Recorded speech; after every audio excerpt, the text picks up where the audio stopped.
ইসরায়েলে দখল করা জেরুজালেমের বিভিন্ন অংশে দাবানল ছড়িয়ে পড়েছে।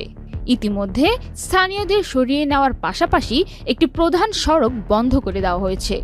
আগুন নেভাতে আন্তর্জাতিক সহায়তার আবেদন জানিয়েছে দেশটি।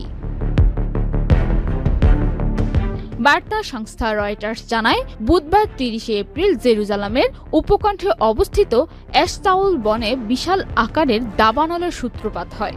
এক সপ্তাহের ব্যবধানে এটি দ্বিতীয় দাবানল। দাবানলে কমপক্ষে ১৩ জন আহত হয়েছে। আগুন নিয়ন্ত্রণে আনতে হিমশিম খাচ্ছেন ইসরায়েলি কর্মকর্তারা। ইতিমধ্যে কয়েকটি দেশের কাছে সহায়তা চেয়ে প্রধানমন্ত্রী বেনিয়ামিন নেতানিয়াহু জানান, ইতালি ও ক্রোয়েশিয়ায় ৩টি অগ্নি নির্বাপক বিমান পাঠানোর আশ্বাস দিয়েছে।